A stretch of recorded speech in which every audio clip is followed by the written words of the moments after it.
On est le 9 octobre 1994. Le soldat Nachshon Waxman a été kidnappé.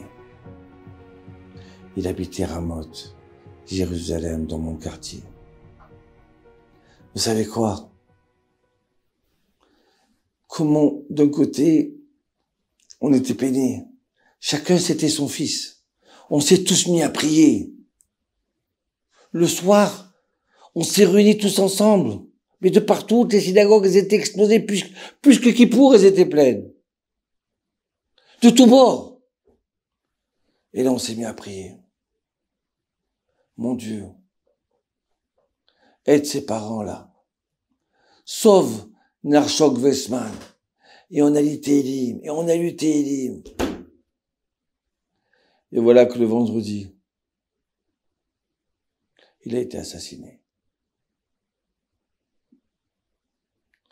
On était tous écroulés. On y croyait tellement. Comment tout le peuple s'est mis à prier. C'était quoi ça? C'est extraordinaire. C'est-à-dire, à son enterrement, samedi soir, j'ai vu tout le monde.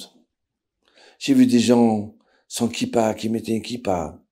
J'ai vu des kippots, toutes sortes de couleurs. J'ai vu des chapeaux. J'ai vu des strembels. Des chassidim. Tous venaient enterrer. Comme si c'était quelqu'un de sa famille. Il y avait tellement de monde qu'on ne pouvait même pas rentrer dans le cimetière. On était là dans le boulevard. Et voilà que on entend le kaddish du papa, M. Waxman. Et après le kaddish, vous savez, ne croyez pas que vous avez prié pour rien. Et lui, il parle, et moi, je pleure. Et on pleure. Oui, on a tous prié. Ne croyez pas que Dieu n'a pas écouté notre prière. C'est la première fois qu'on voit tout le peuple comme ça, un seul cœur. Sachez que Dieu l'a écouté. Vous savez quoi? Il a dit non. Sa réponse, ça a été non.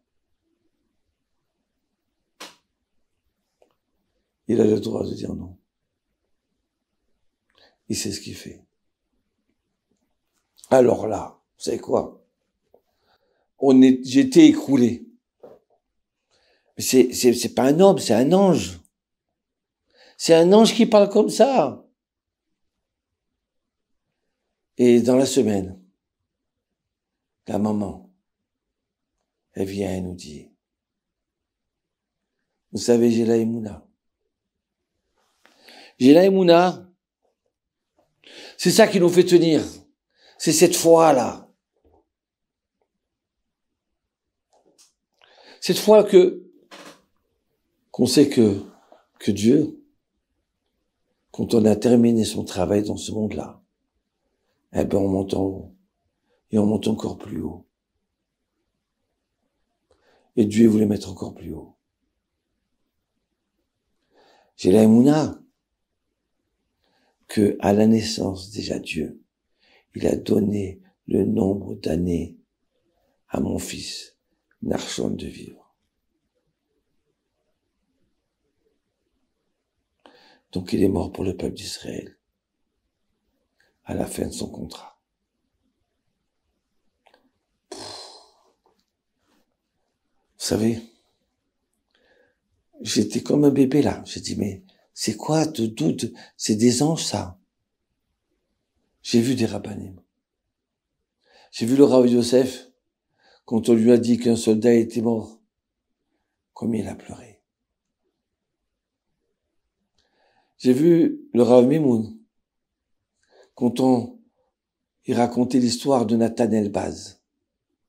Un soldat, qui est venu du Maroc. Et que le 11 février 1954, il était sur le front. Et ils ont jeté une grenade. Tout le monde allait mourir. Ce jeune homme célibataire, il a sauté sur la grenade. Il a sauvé tous les soldats. Quand il racontait cette histoire, le Ramémoun, il pleurait. Oui. Et quand on entend encore ces femmes-là qui ont perdu leur mari au front, quelle force elles ont, quelle grandeur elles ont. Mais vous savez ce qui est drôle, c'est que juste cette semaine-là, où ils ont décidé de faire la prière pour le soldat qui est mort, pour le peuple d'Israël, cette semaine, il y a marqué le verset, Vaïkra, Lévitique, paragraphe 22, Pasouk, je crois 23 ou 33. Venigdashti Petom Israël, et je me sanctifierai dans le peuple d'Israël. Il y a marqué, ne profanez pas le nom de Dieu, et vous sanctifierez le nom de Dieu. Comment on sanctifie? La Torah nous dit, le Talmud nous dit, si jamais on nous force à faire l'idolâtrie, si jamais on nous force de tuer une personne, alors il est mieux qu'on se fasse tuer que de tuer la personne. Et si on nous force de faire l'adultère,